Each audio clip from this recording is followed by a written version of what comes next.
Centenas de israelenses pegam Covid-19 após tomar a vacina da Pfizer, mas a contaminação não tem a ver com o medicamento.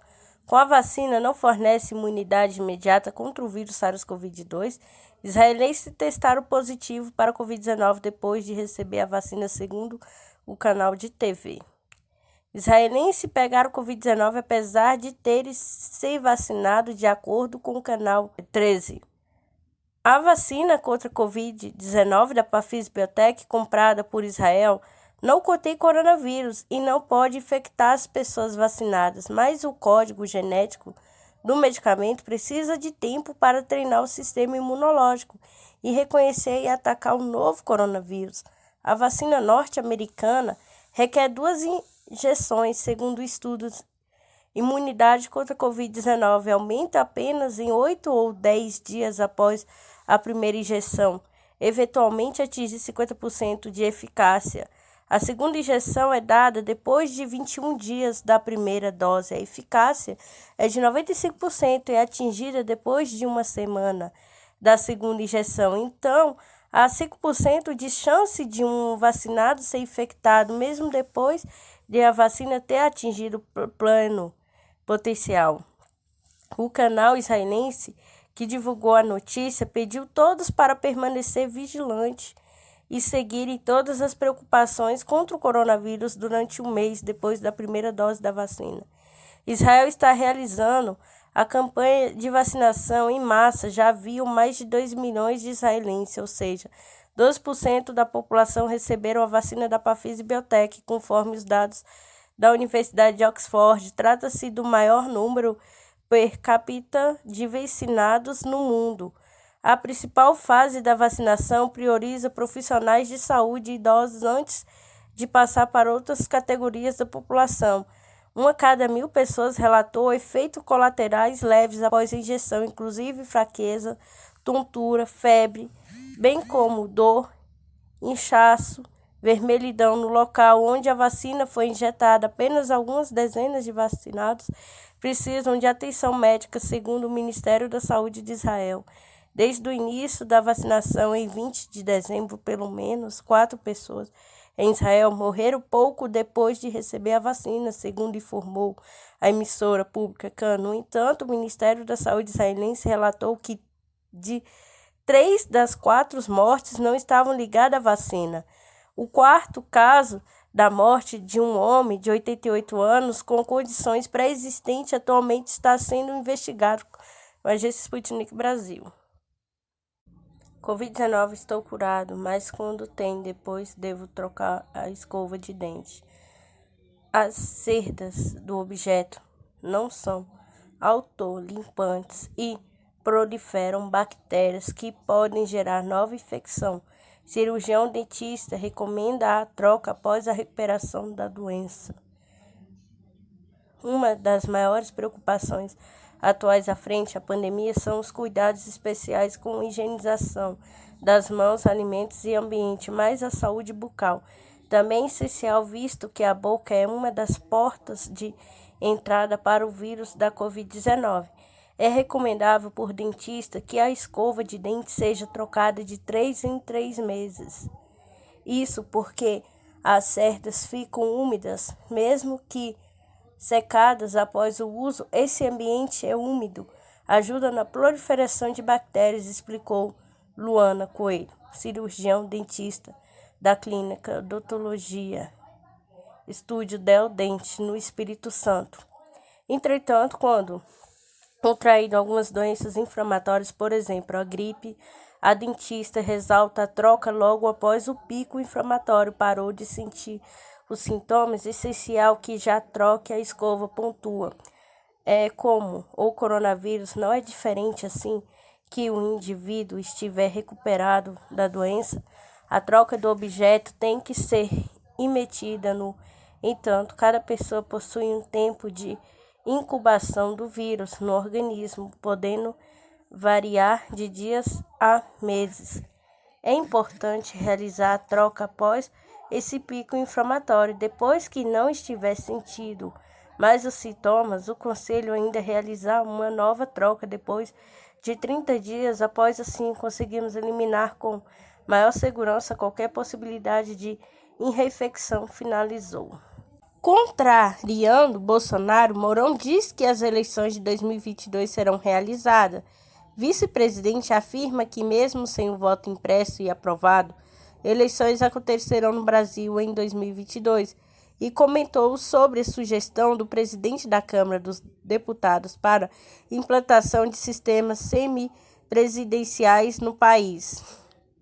Declaração do presidente Jair Bolsonaro que o TSE, Tribunal Superior Eleitoral, participaria de fraudes e que, por esse fato, corremos o risco de não termos eleições no ano que vem. O vice-presidente Hamilton Mourão afirmou à CNN Brasil que as reeleições serão realizadas. As constantes declarações de Bolsonaro ameaçando o sistema eleitoral brasileiro fazem parte de uma série de pressão do presidente para o voltar do voto impresso, tema que está em pauta no Congresso Nacional. Diante das declarações, Mourão confirmou mais uma vez que as eleições presidenciais serão realizadas, mesmo que não seja aprovada a proposta do voto impresso auditável. O vice-presidente também comentou as afirmações do presidente da Câmara dos Deputados, Arthur Lira, PP Alagoas, de que para o Brasil alcançar a estabilidade política, uma das opções seria a mudança do sistema de governo com a dotação do semipresidencialismo a partir de 2026. Mourão declarou que não tem opinião formada porque ainda não se debruçou sobre o assunto. A proposta foi vista com desconfiança no Palácio do Planalto para apoiadores de Bolsonaro. Por trás das mudanças estaria o interesse do Congresso Nacional em ter um controle absoluto sobre o orçamento, esvaziando o poder do presidente sobre o gerenciamento dos recursos.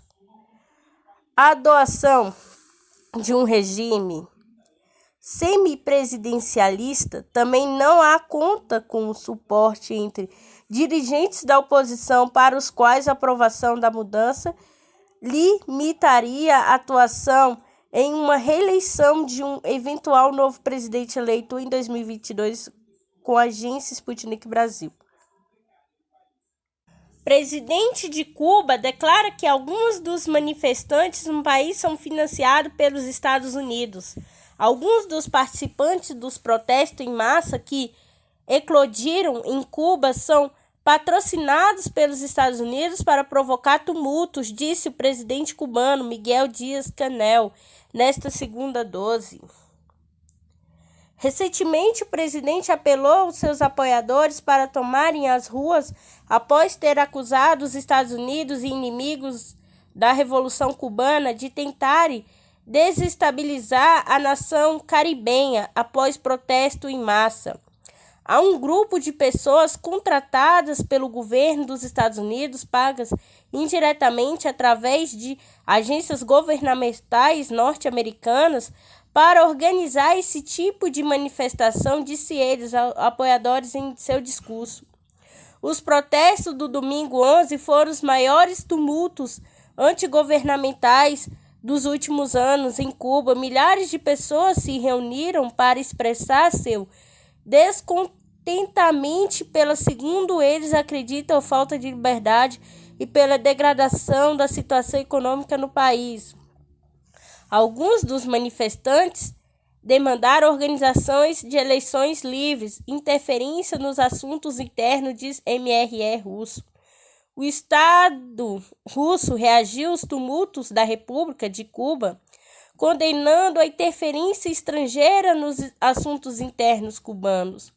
Conforme o comunicado da representante oficial do Ministério das Relações Exteriores, Maria Zakharova, estamos convictos que as autoridades cubanas estão tomando todas as medidas necessárias para a restauração da ordem pública de interesse dos cidadãos do país no âmbito da Constituição Nacional e de legislação interna em vigor.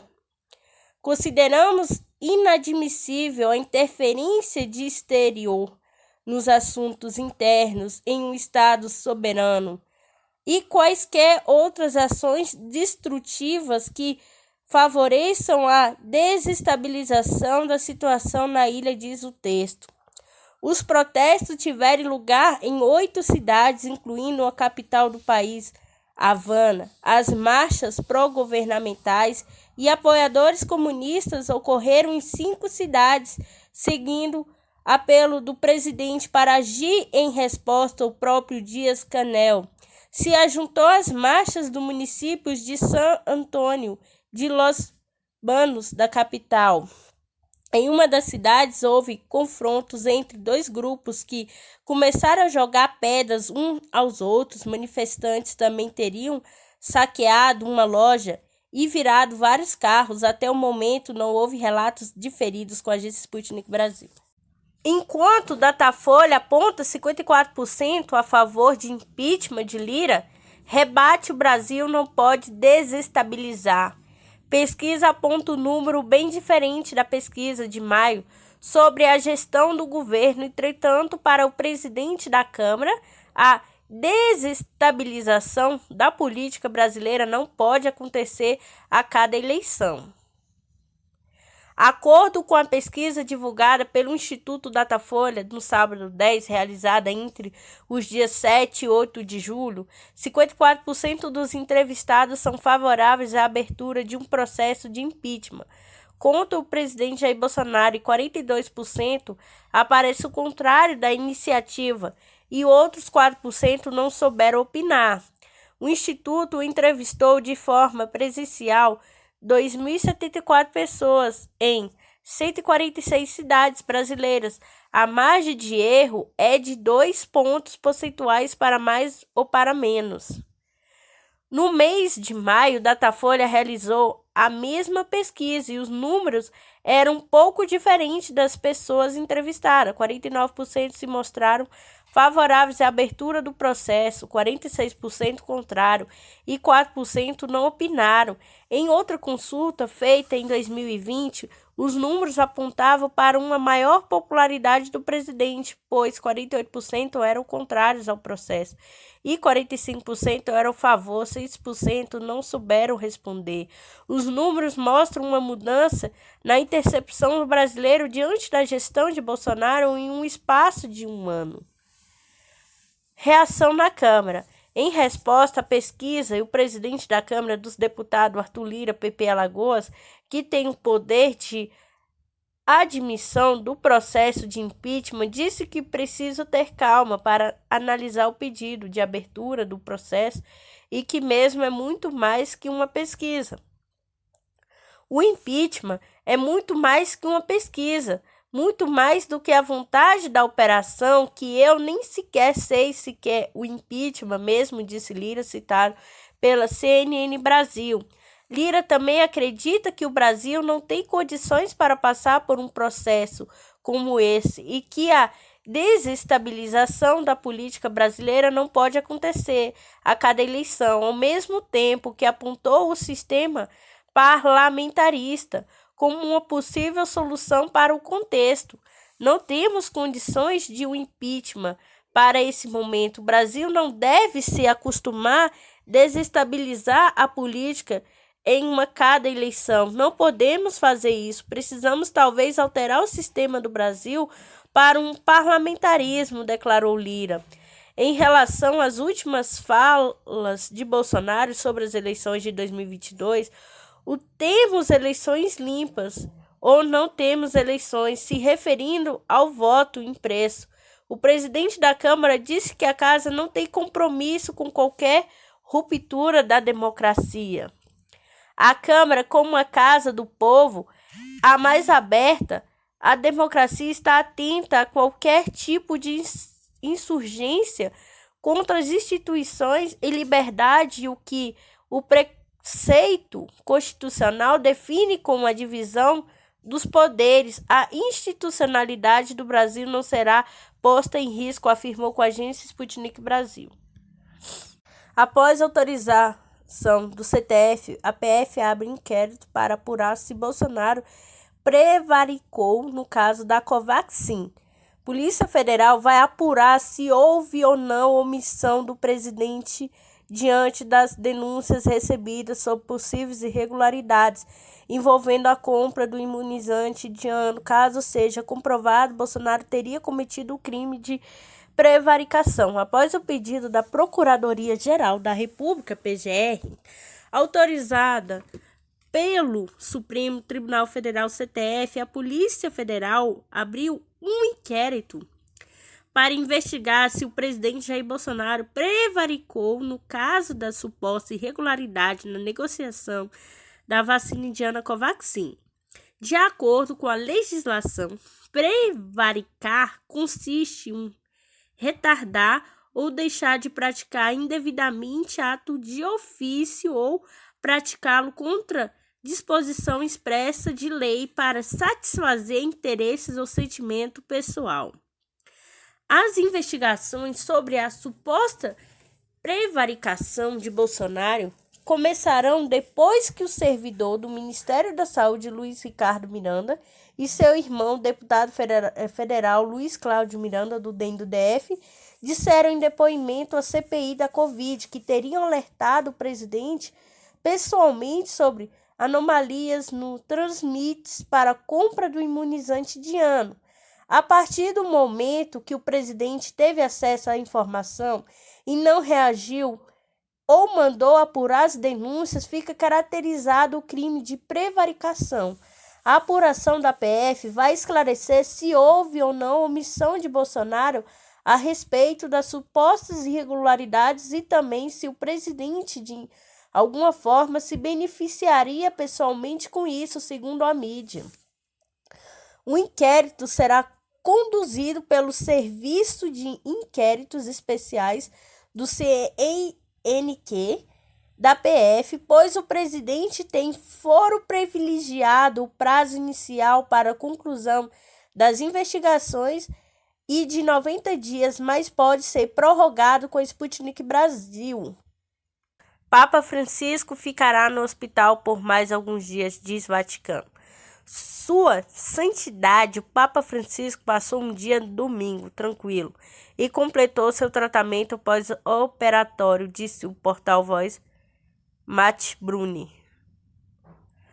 O Papa Francisco completou o tratamento pós-cirúrgico, mas permanecerá no hospital por mais alguns dias para fazer os ajustes finais de medicação e reabilitação, informou o Vaticano nesta segunda-feira 12. Quando o Papa deu entrada no hospital em 4 de junho para ter parte de seu cólon removido, o Vaticano disse que ele ficará internado por cerca de 7 dias, caso não ocorressem complicações na sua santidade. O Papa Francisco passou por um domingo tranquilo, completou seu tratamento pós-operatório, disse o porta-voz Matt Bruni em seu comunicado diário sobre o estado de saúde do Papa. Para ajustar sua terapia de medicação e de reabilitação, o Santo Padre permanecerá hospitalizado por mais alguns dias, disse ele num comunicado em italiano. Bruni disse que antes de o Papa fazer um pronunciamento público no domingo da variedade do Hospital Gemelli, ele visitou a criança em uma ala voltada ao tratamento de câncer. Algumas delas ficaram ao lado dele na varanda. Após o pronunciamento, diz Bruni, o Papa visitou outros pacientes e membros da equipe médica. O Papa ficou na varanda por cerca de 10 minutos enquanto fazia o pronunciamento no domingo. Pareceu estar em boa condição geral, embora sua voz estivesse rouca. O Vaticano posteriormente divulgou fatos de Francisco sendo levado em uma cadeira de rodas para visitar médicos e outros pacientes com a Agência Brasil.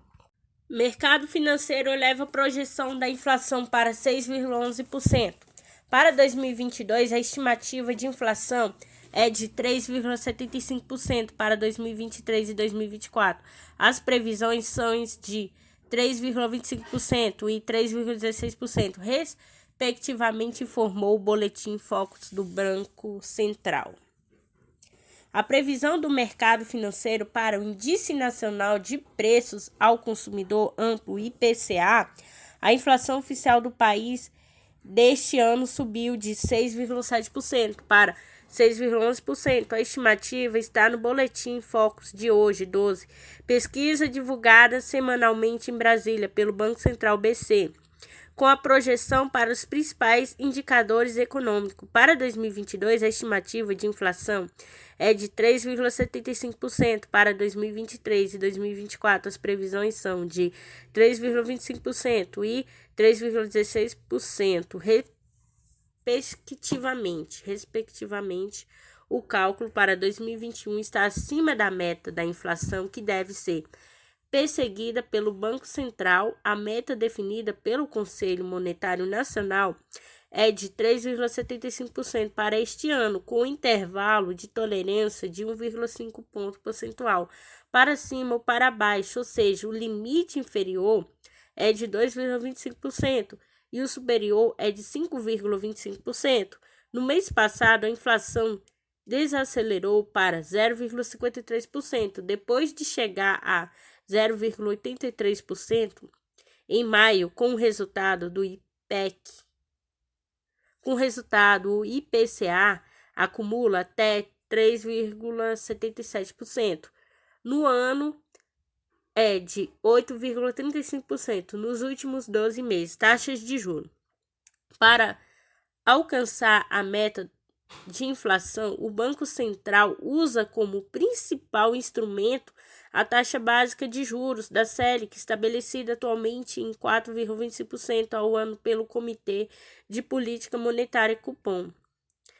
Para o mercado financeiro, a expectativa é que a Selic encerre 2021 em 6,63% ao ano para o fim de 2022.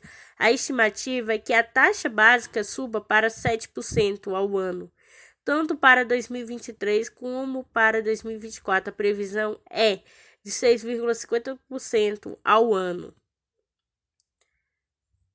Quando o cupom aumenta a taxa básica de juros, a finalidade é conter a demanda aquecida. Isso causa reflexo nos preços, porque os juros mais altos encarecem o crédito, estimulam a poupança. Desses modos, taxas mais altas podem dificultar a recuperação da economia. Além disso, os bancos consideram os outros fatores na hora de definir os juros cobrados dos consumidores, como risco de inadimplência, lucro, despesas administrativas. Quando o cupom reduz a Selic, a tendência é que o crédito fique mais barato, com incentivo à produção e ao consumo, reduzindo o controle da inflação e estimular a atividade econômica, o PIB e o câmbio. As instituições financeiras consultadas pelo BC aumentaram a projeção para o crescimento da economia brasileira. Este ano é de 5,18% para 5,26%. Para 2022, a expectativa para o Produto Interno Bruto do PIB, soma de todos os bens e serviços produzidos no país, é de crescimento de 2,9%. Em 2023 e 2024, o mercado financeiro projeta expansão do PIB em 2,50%. A expectativa para a cotação do dólar variou de 5,4 para 5,5 ao final deste ano. Para o fim de 2022, a previsão é que a moeda americana fique em 5,20 com a Agência Brasil. Calendário de vacinação avança para as pessoas de 37 a 39 anos. Gestantes e púrpuras terão dia reservado para vacinação. Vacinação contra a Covid-19 na capital segue esta semana com a aplicação de primeira dose em pessoas com idade entre 37 e 39 anos. O calendário começa nesta segunda dose, com mulheres com 39 e amanhã serão os homens com a mesma idade. Na quarta-feira, 14, mulheres com 38 anos poderão ser imunizadas e no dia seguinte, os homens desta faixa etária, na sexta-feira, 16, poderão ser imunizadas com a primeira dose e as mulheres com 37 anos no sábado e os homens. No Rio, inicia mais uma etapa muito importante de vacinação contra a Covid-19. A faixa etária do trintou começa a ser vacinada, postou ontem o secretário municipal de saúde, Daniel Sorans, em seu perfil do Twitter. Para gestantes púrpuras, que são as mulheres que tiveram filho até 45 dias e as que estão amamentando, a Secretaria Municipal de Saúde reservou a quarta-feira 14 para elas receberem a vacina nesta semana. A pasta definiu que a repescagem está restrita às pessoas com deficiência que podem procurar os postos de hoje até sábado. A Prefeitura do Rio comemorou a meta atingida neste fim de semana, com 99% da população de 40 a 49 anos vacinadas com a primeira dose. No sábado foram aplicadas 43.598 doses da vacina contra a Covid-19. A Prefeitura destacou que agora as pessoas precisam prestar atenção na caderneta de vacinação e voltar no dia da segunda dose. Gripe. Já para a vacinação contra a gripe, o calendário foi prorrogado até o dia 30 de agosto. A partir da quarta-feira, a vacina será estendida para a população em geral, de 6 meses a 60 anos, que podem comparecer às unidades de atenção primária, com as clínicas da família e aos centros municipais de saúde para receber o imunizante. Para evitar aglomerações nas unidades de saúde, deve ser observado o escalonamento por faixas etárias. Leite manda apurar a prisão de mulher que se manifestou contra Bolsonaro em Porto Alegre. O governador gaúcho Eduardo Leite, PSDB, Rio Grande do Sul, informou que o estado do Rio Grande do Sul irá apurar com rigor as condições em que se deu a prisão pela Brigada Militar de uma manifestante contrária ao presidente da República, Jair Bolsonaro. Sem partido, sábado 10, na capital gaúcha. O estado irá apurar com rigor as condições em que se deu o recolhimento de manifestante hoje sábado, em Porto Alegre, escreveu Eduardo Leite com seu perfil no Twitter. Na mesma rede social, há imagens da prisão da manifestante de oposição pela Brigada Militar, segundo as pessoas que criticavam a atitude dos policiais no momento da ação. Ela estava apenas batendo panela, os policiais ignoraram os pedidos de soltura. Segundo a nota da Secretaria de Segurança Pública, SSP, do Rio Grande do Sul, a manifestante estava agredindo motociclistas com chute. Ela já foi liberada pela polícia, apesar das repetidas tentativas das PMs de afastar a mulher. Ela desobedeceu a ordem, desacatou os PMs que abordaram, tentou chutar um dos motociclistas e manteve as ameaças de agressão, justificou a SSP Rio Grande do Sul. Políticos da oposição questionaram a atitude e sugeriram abuso de autoridade. Foi o caso do senador Humberto Costa, PT, de Pernambuco, que chamou de absurdo a prisão dela em post no Twitter com a Agência Estado. Brasil será o centro da Volkswagen no desenvolvimento de motor a biocombustível. A decisão do grupo alemão parte da permissão de que a transição da indústria rumo ao carro elétrico não vai acontecer na mesma velocidade em todas as partes do mundo. Enquanto se move para aposentar até meados do próxima década o motor convencional de combustão interna na Europa, Volkswagen decidiu fazer do Brasil um centro de pesquisa e desenvolvimento de sistema de propulsão de automóveis que utilizam o etanol e outros biocombustíveis como energia. A decisão do grupo alemão parte da premissa de que a transição da indústria em rumo ao carro elétrico não vai acontecer na mesma velocidade em todas as partes do mundo, de modo que motores de combustão interna seguirão sendo produzidos em mercados onde a substituição de tecnologia levará mais tempo. O papel do Brasil, então, será de desenvolver a esses mercados que, em grande parte, usam gasolina como fonte de energia, solução mais limpas, completando assim a evolução gradual da produção de veículos elétricos ou híbridos, dentro do compromisso da Volkswagen, previsto em sua decisão ao Acordo de Paris, de buscar neutralidade em emissão de poluentes até 2050. O Centro de Desenvolvimento do Brasil vai funcionar de forma independente em relação às demais operações da montadora no mundo, atraindo parcerias com o governo, universidades e produtores de biocombustível.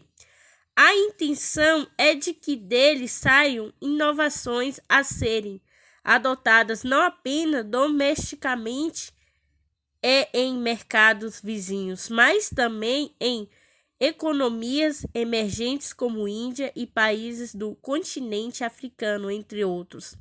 Segundo Pablo disse, presidente e CEO da Volkswagen na América Latina, o objetivo do centro será de não somente desenvolver soluções que reduzam as emissões dos propulsores convencionais, como estudar o uso de etanol como fonte de recarga das baterias de carros elétricos, uma possibilidade aberta para tecnologia de célula a combustível.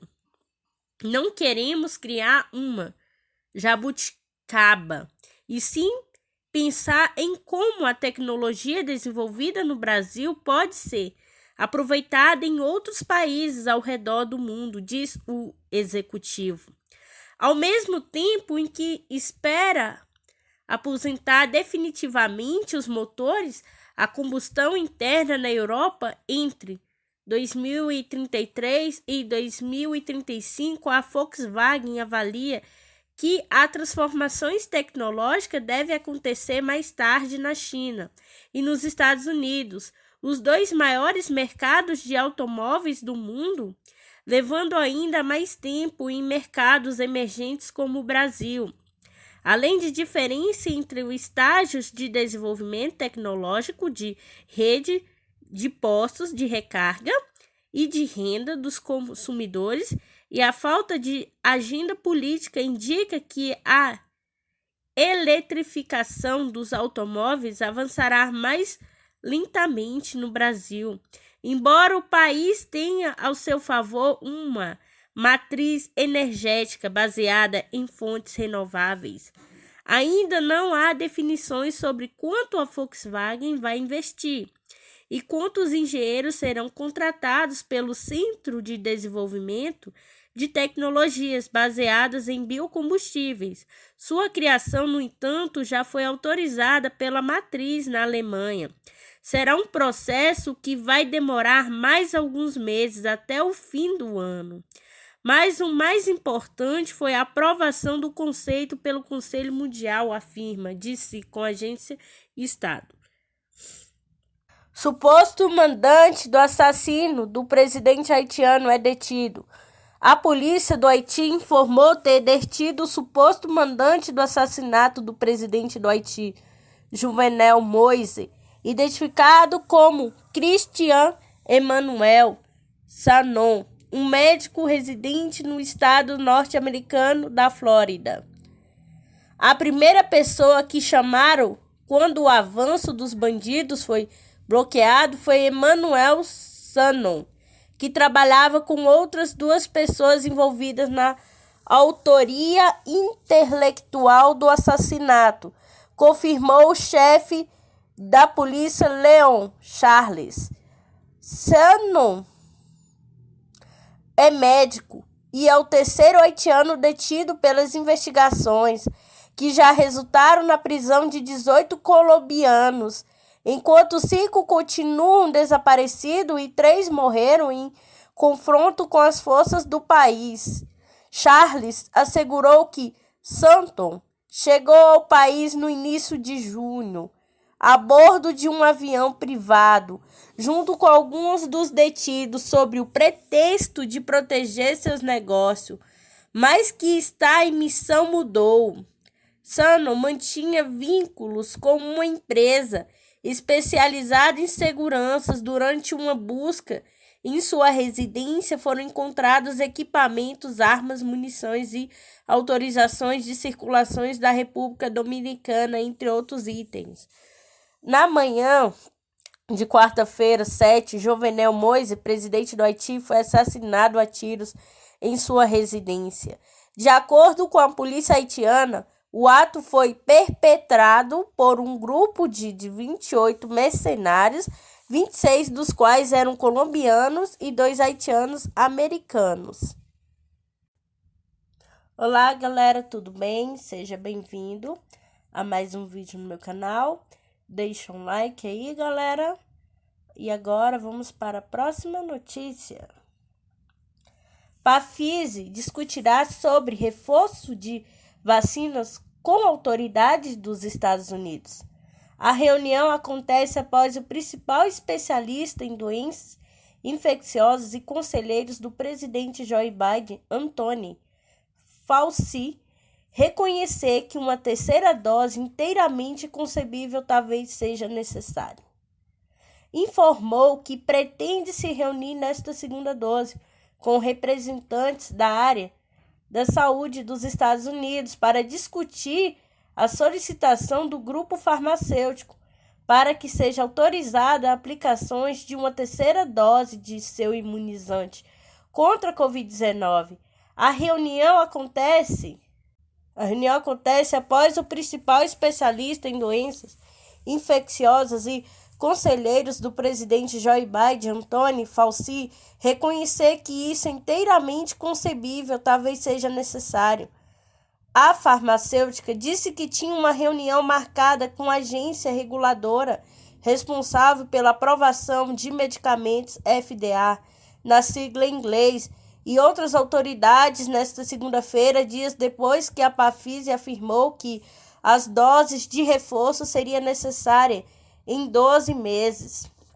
Na semana passada, Michael Dolsten, chefe de pesquisa da Pfizer, disse à Sociedade Press que os primeiros dados de estudo para um novo reforço de seu imunizante sugerem que os níveis de anticorpos das pessoas aumentam de 5 a 10 vezes após uma terceira dose, em comparação com a segunda dose, meses antes de um reforço.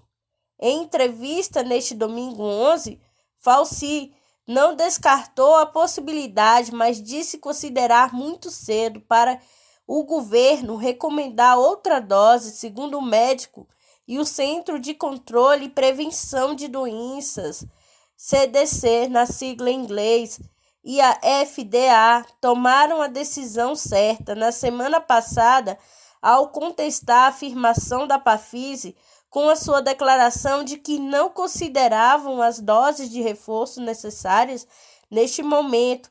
Fauci disse que os estudos clínicos e os dados laboratoriais ainda precisam comprovar totalmente a necessidade de um reforço para as atuais vacinas da Pfizer e da Moderna, de 2 doses ou o regimento de uma dose da Johnson & Johnson com a agência Estado Associado Press. Cientistas acham no Sudão milhares de tumbas medievais dispostas com estrela em galáxia. Estudo marca a primeira vez que uma abordagem cosmológica foi aplicada em arqueologia, destacando a importância de pesquisas interdisciplinares para revelar novas descobertas sobre as origens de sítios arqueológicos. Arqueólogos descobriam que cemitérios islâmicos sandunenses eram distribuídos de acordo com fatores ambientais de grande escala e fatores sociais de pequena escala, criando um padrão de distribuição semelhante ao de uma galáxia. Os resultados foram publicados na revista científica PLOS ONE. No Sudão, a região montanhosa de Kassala é famosa pela abundância de monumentos funerários imponentes, incluindo túmulos islâmicos conhecidos como quibás. Arqueólogos locais realizaram trabalho de campo ao redor de Kassala por anos em colaboração com colegas estrangeiros, mas a região permaneceu relativamente inexplorada devido à sua localização remota e falta de infraestrutura. Agora, um grupo de pesquisadores internacionais usam imagens de satélite para descobrir mais de 10.000 monumentos funerários em uma área de cerca de 2.500 km², revelado que os estudiosos subestimaram drasticamente o número de quibás na região, relata o portal Daily. Padrões espaciais. O estudo combinou trabalho de campo, ferramentas cosmológicas, tecnológicas de assessoramento remoto, utilizou o modelo Neyman-Scott Cluster, que foi originalmente desenvolvido para estudar padrões espaciais de galáxias e estrelas e revelou que as estruturas mortuárias estão distribuídas em um padrão semelhante ao de uma galáxia de acordo com fatores geológicos e sociais.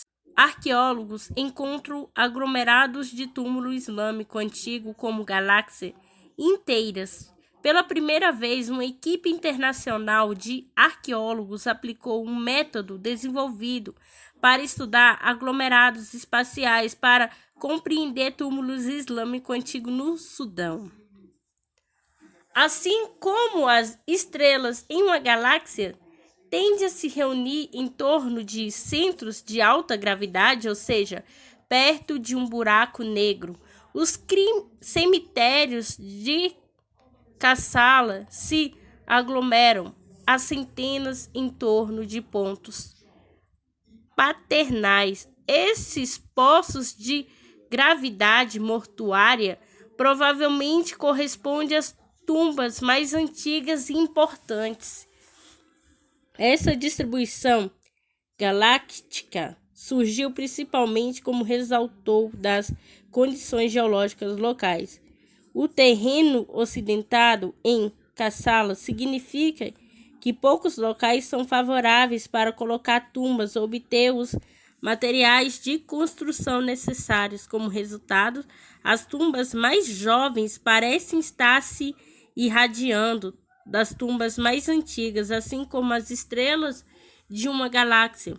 O estudo marca a primeira vez que uma abordagem cosmológica foi aplicada e a arqueologia, destacando a necessidade de mais pesquisas interdisciplinares que podem revelar novas descobertas sobre as origens do sítio arqueológico. Agência Sputnik Brasil. Papa agradece orações de fiéis por saúde.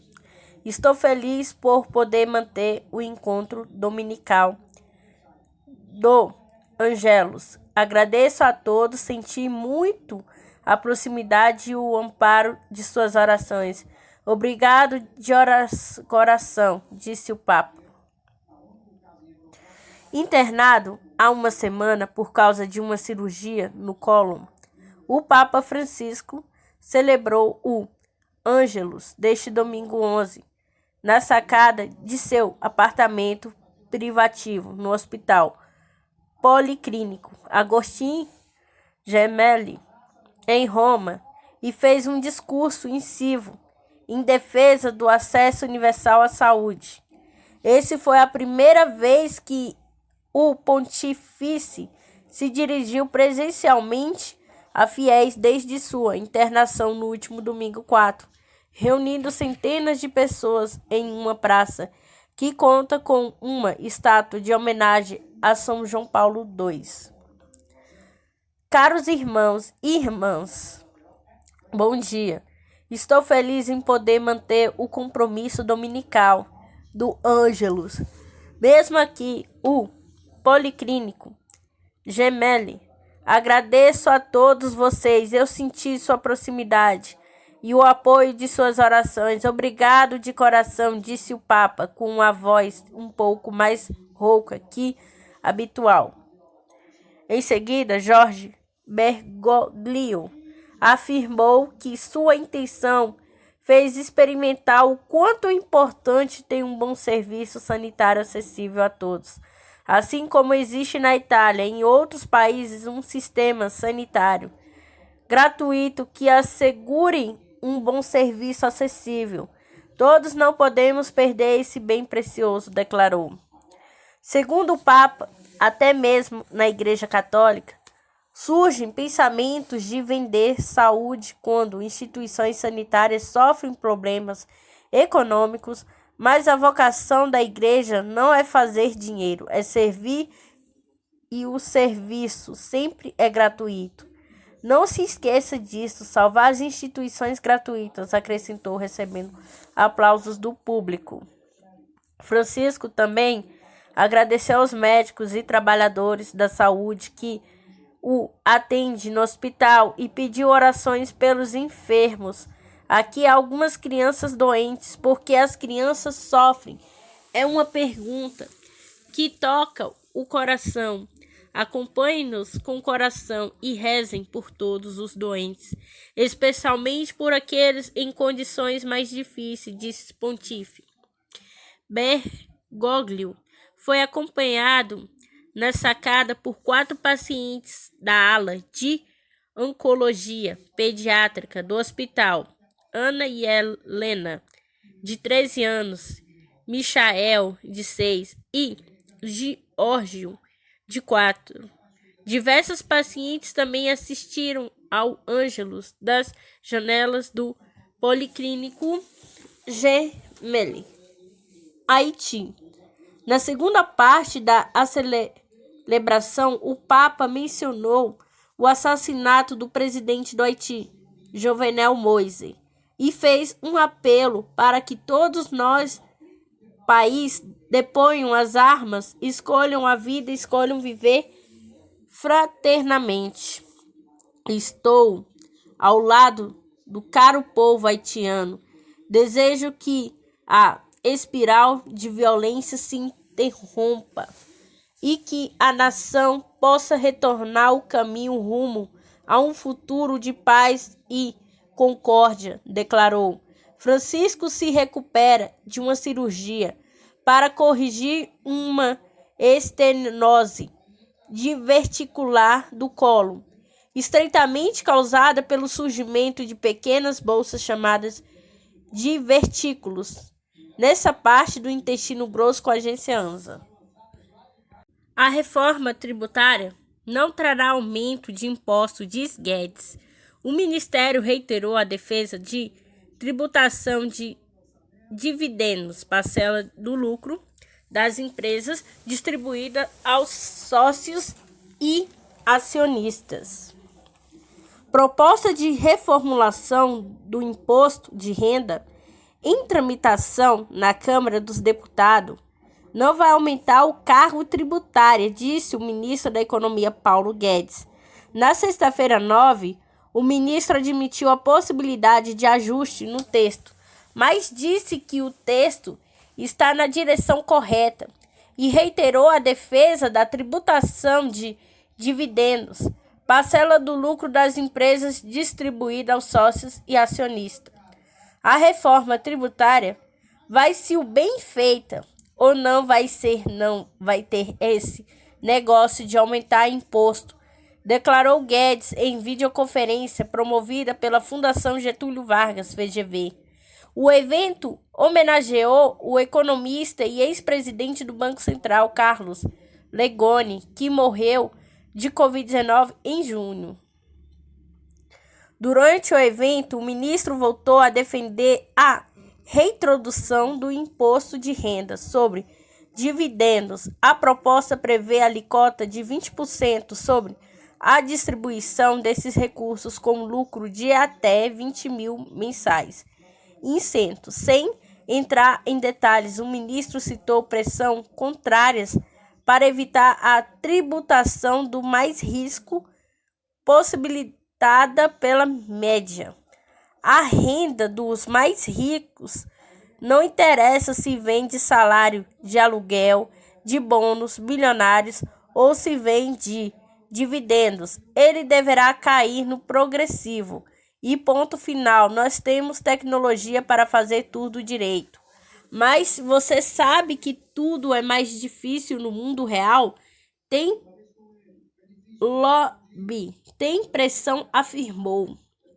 Segundo Guedes, a ideia seria que todos os tipos de renda, até os ganhos, como dividendos, passagens, as mesmas alíquotas de imposto de renda, pessoas físicas que atualmente vão de 7,5% a 27,5%. O ministro, no entanto, disse que esse modelo poderá ser dotado no futuro, mas que não pode ser implantado neste momento.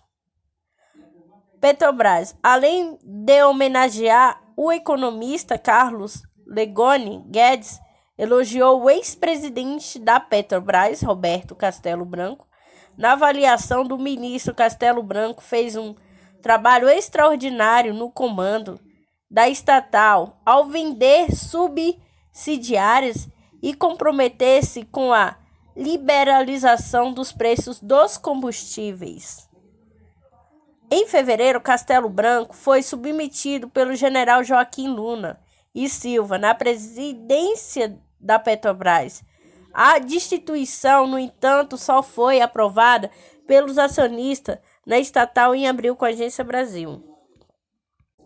Representantes de partidos reagem a falas de Bolsonaro. Nenhuma ameaça à democracia pode ser tolerada. Dirigentes de 8 dos principais partidos do país reagiram às declarações do presidente Jair Bolsonaro sem partido sobre o processo eleitoral do país. A democracia é uma das mais importantes conquistas do povo brasileiro. É uma conquista inegociável. Nenhuma forma de ameaça à democracia pode ou deve ser tolerada. E não será, diz a nota citada pelo portal UOL, assinada por ACM Neto, do DEM, Baleia Rossi, MDB, Bruno Araújo, PSDB, Eduardo Ribeiro, Novo, José Luiz Pena, PV, Luciano Bivar, PSL, Paulinho da Força Solidariedade e Roberto Freire, Cidadania. No comunicado, os presidentes das siglas reafirmam confianças no sistema eleitoral e declaram que a oposição será firme a quem ameaçar o sistema democrático. Temos total confiança no sistema eleitoral brasileiro. São as eleições que garantem a cada cidadão brasileiro o direito de escolher livremente seus representantes e gestores. Sempre vamos defender de forma intransigente esse direito, materializado no voto que se coloca contra esse direito de livre escolha do cidadão terá a nossa mais firme oposição.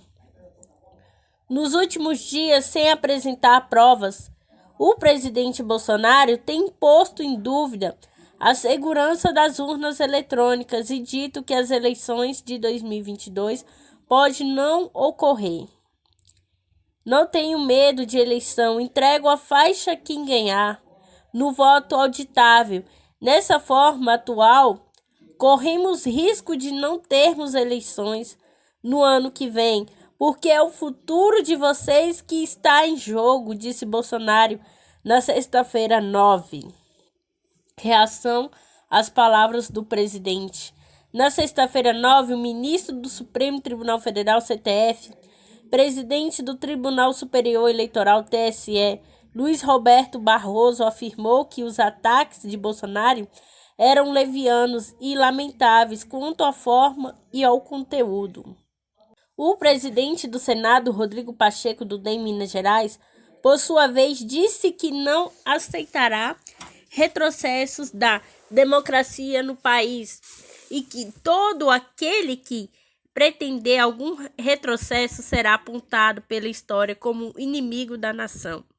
Neste sábado 10, o presidente da Câmara, Arthur Lira, PP Alagoas, colocou panos quentes, afirmando que o nosso compromisso continuará sendo trabalhar pelo crescimento e a estabilidade do país. Por lei, o presidente da Câmara é responsável por decidir sobre o arquivamento ou a continuidade de pedidos de impeachment contra o presidente da República, com a agência Sputnik Brasil. Estudos da Fiocruz mostram efetividade das vacinas em doses. O esquema vacinal completo, 2 doses, garante taxas de efetividade medical de 79,8% em pessoas com 60 e 80 anos, de 70,3% em idosas com mais de 80 anos. Uma pesquisa feita pela Fundação Oswaldo Cruz Fiocruz constatou que o esquema vacinal completo contra a Covid-19, 2 doses, garante taxas de efetividade médias de 79,8% em pessoas com 60 e 80 anos e de 70,3% em idosas com mais de 80 anos. Considerando-se uma média daqueles que receberam o esquema vacinal completo e aqueles que tomaram apenas a primeira dose, as taxas de efetividade ficaram em 73,7% em idosas com até 79 anos e de 63% em pessoas com 80 anos ou mais. O estudo considerou os imunizantes da Coronavac e AstraZeneca e foi feito com base em registro de hospitalização e morte por síndrome respiratória aguda grave, SRAG, o que permite avaliar a efetividade em relação à redução de casos graves e óbitos. As duas vacinas têm, no entanto, taxas diferentes. Na Coronavac, por exemplo, a taxa de efetividade para pessoas com esquema vacinal completo e de 79,6% para as pessoas com 60 a 79 anos. É de 68,8% em idosos com 80 anos ou mais. Se forem considerados todos os imunizantes, ou seja, aquele com esquema vacinal completo e os que tomaram apenas a primeira dose, as taxas são de 70,3% em pessoas com 60 a 79 anos e de 62,9% em idosos com 80 anos ou mais, no caso da Coronavac. Para a AstraZeneca, no entanto, não foi possível avaliar a efetividade com esquema vacinal completo, já que a segunda dose só é aplicada 3 meses depois da primeira, portanto, a Fiocruz trabalhou com estimativas. A taxa de efetividade da AstraZeneca com aqueles que receberam pelo menos a primeira dose chegou a 81,7% para pessoas com 60 e 79 anos, de 62,8% daqueles com 80 anos ou mais. A efetividade da vacinação continuará a ser avaliada buscando estimar os dados de efetividade das vacinas com sua utilização no estudo real, no contexto epidemiológico e das variantes circulantes. Nesse sentido, os dados obtidos até o momento refletem principalmente as evidências de proteção vacinal frente à variante gama preponderante no país. Neste período, informou a nota técnica divulgada pela Fiocruz. A nota destaca ainda que as medidas restritivas e o uso de máscara podem influenciar no aumento de infecções por Covid-19. O relaxamento de medidas são farmacológicas após a vacinação, com uso menos frequente de máscara e o aumento das interações sociais presenciais sem os devidos cuidados de distanciamento e ventilação induzem a maior risco de infecção com a Agência Brasil. Prevaricação, não posso tomar providência acerca de tudo, diz Bolsonaro sobre a reunião com Miranda. Em Porto Alegre, onde foi realizada uma motociata nesse sábado 10, o presidente Bolsonaro chamou Maíses do PSB Amazonas, Rodolfo Rodrigues, Rede Amapá e Renan Calheiros, MDB Alagoas, de bandidos. O presidente Jair Bolsonaro, sem partido, afirmou neste sábado 10 que não pode tomar providências sobre tudo que chega para ele. Ao comentar sobre a reunião com o deputado Luiz Miranda do DEM e do DF e seu irmão, servidor do Ministério da Saúde, Luiz Ricardo Fernandes Miranda,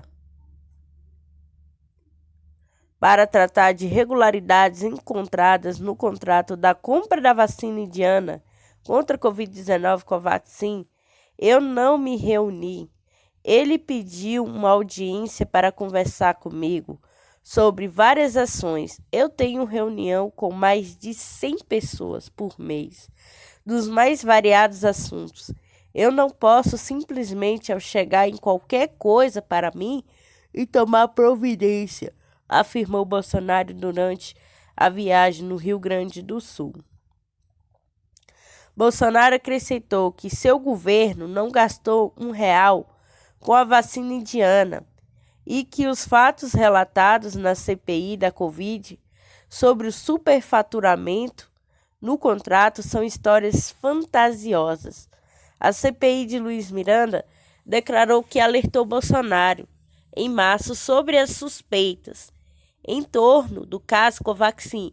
Segundo o deputado federal, o presidente associou o líder do governo na Câmara, deputado Ricardo Barros, PP Pará, a supostas irregularidades. Barros nega ter participado da negociação para a compra da Covaxin.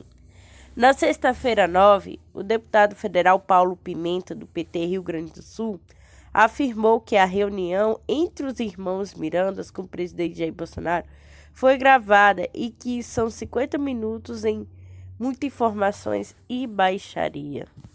Bandidos. Em Porto Alegre, o presidente Bolsonaro foi questionado por jornalista sobre se havia respondido ou pretendia responder aos questionamentos enviados pela CPI da Covid sobre o caso a Covaxin. Não tenho obrigação de responder ainda, mas carta para 3 bandidos, eu vou responder, para ladrão bandidos, não vou responder, afirmou Bolsonaro. Ele se referia ao presidente da comissão, senador Maíses, PSD Amazonas, ao vice-presidente da CPI, Rodolfo Rodrigues, Rede Amapá, e ao relator Renan Calheiros,